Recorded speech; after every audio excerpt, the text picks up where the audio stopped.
The night was dark, but the fire burned bright. Shadows danced on the faces of those gathered around. At the center sat Elder Aaron, his voice a low hum that commanded attention. His silver hair glistened in the firelight, and his eyes held the wisdom of many years. His voice, it was like waves on the shore, rising and falling. Elder Aaron began his tale, his hands moving gracefully, painting pictures in the air. The crackling of the fire punctuated his words, adding a touch of magic to the night.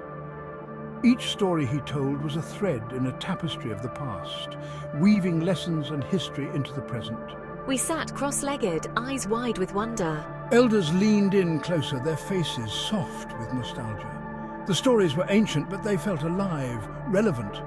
They were not just words, they were bridges to other times and places, connecting the listeners to their ancestors.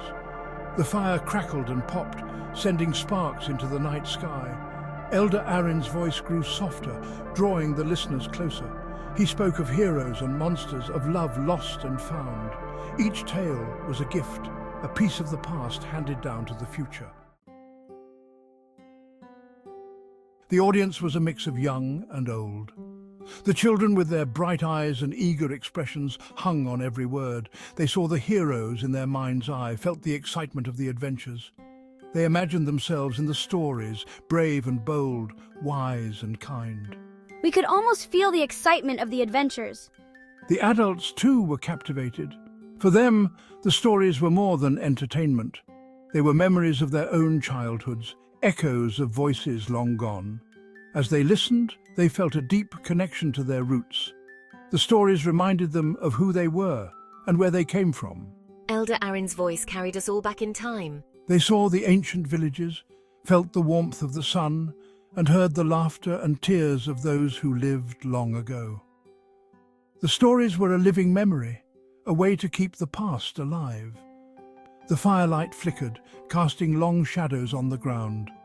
The listeners were entranced, their minds painting pictures of distant lands and forgotten times. The stories were magic, transforming the ordinary night into something extraordinary. Stories are not just for entertainment, they are teachers, passing down lessons from one generation to the next. Elder Aaron's tales were full of wisdom, teaching the young about bravery, kindness, and the importance of community. Each story had a moral, a lesson to be learned. They teach us about bravery and kindness. Stories also preserve history.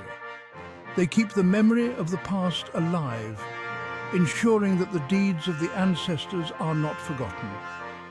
Through stories, the listeners learned about their heritage, their culture, and the struggles and triumphs of those who came before them. We learned about our heritage and our culture. Stories inspire dreams.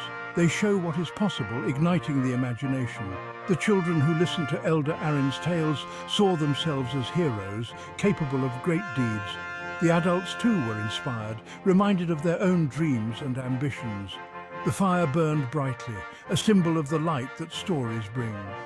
They illuminate the past, teach the present, and inspire the future. They are a treasure passed down through the generations, a gift from the ancestors. Every culture has its legends, stories that reflect the values and beliefs of its people.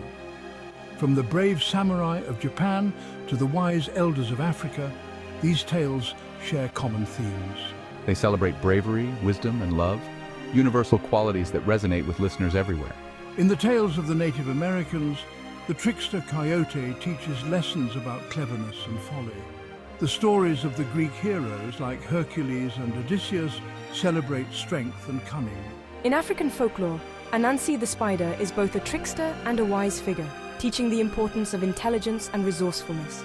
In the legends of the Norse, the gods and warriors show the value of bravery and honor. The tales of the Maori of New Zealand speak of love and loyalty, the bonds that hold communities together. Each culture's stories are unique, but they all teach important lessons and celebrate the best of humanity. These legends are more than just tales. They are reflections of the human spirit. They show what we value, what we aspire to be. They are a way of understanding the world and our place in it, a guide for living a good and meaningful life.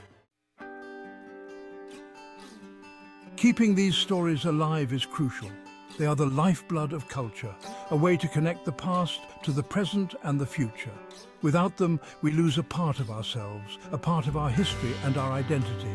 Elder Aaron's stories are a bridge between generations, a way to pass on wisdom and values.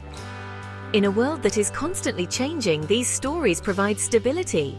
They teach us important lessons, inspire us to be better, and show us that we are part of a larger story, one that stretches back to the beginning of time. Oral traditions are not just a link to the past, they are a way to shape the future. The children who listen to these stories will carry them forward, adding their own experiences and insights. The fire burned low, but the light of the stories remained. Elder Aaron's voice was a beacon, guiding the listeners through the night. The stories were alive, a timeless gift from the ancestors, a treasure to be cherished and passed on.